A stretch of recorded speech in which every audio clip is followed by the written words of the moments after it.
এনসিপির পদযাত্রা এখন রয়েছে কুমিল্লায়। সেখানে শোক র্যালি করেছেন কেন্দ্রীয় নেতারা। এরপর পথসভায় অংশ নেবেন তারা। সেখানকার খবর জানাতে যুক্ত হচ্ছেন সহকর্মী কাজী এনামুল হক।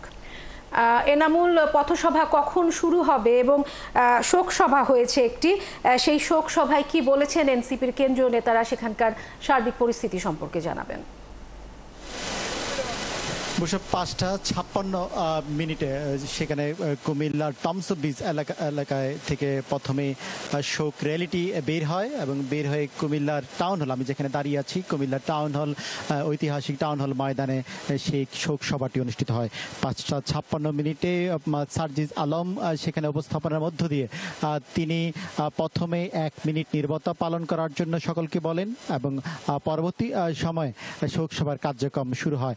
এবং এই শোকসভা থেকে হাসনাত আব্দুল্লাহ দক্ষিণ সমন্বয়ক তিনি বলেছেন যে সূরা লোকমানের আয়াতে একটি আছে যেখানে দাম্ভিকতা কখনো সহ্য করা হয় না, এবং সেই সাথে কুমিল্লাকে শেখ হাসিনা কু বলেছিলেন এবং কুমিল্লার নামেই কিন্তু বিভাগ ঘোষণা করা হবে, সেই বিষয়টি তিনি উল্লেখ করেন বক্তব্যে সূচনা পর্বে।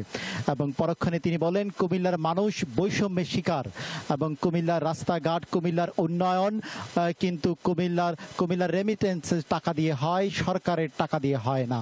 তিনি পরক্ষণে কিন্তু বলেন বিএনপি করেন, জামাত করেন, অসুবিধা নেই, সমস্যা নেই, বিএনপি জামাত করলে সমস্যা নেই, কিন্তু আপনারা ফেসিবাদের বিরুদ্ধে ঐক্যবদ্ধ থাকার আহ্বান জানান।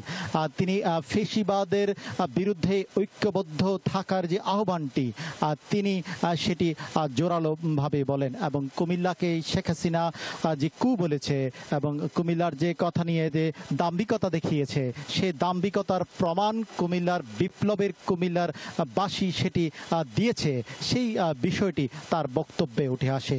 তেমনিভাবে অন্যান্য কেন্দ্রীয় নেতৃবৃন্দরা বারবারে ফেসিবাদের বিরুদ্ধে ঐক্যবদ্ধ থাকার আহ্বানটি তিনি জানান এবং তারা কেন্দ্রীয় নেতৃবৃন্দ, জাতীয় নেতৃবৃন্দ এখনও টাউন হলের পাশে একটি অবস্থান করছেন। কিছুক্ষণে এনামুল হক, অনেক ধন্যবাদ আপনাকে আমাদের সাথে যুক্ত হবার জন্য।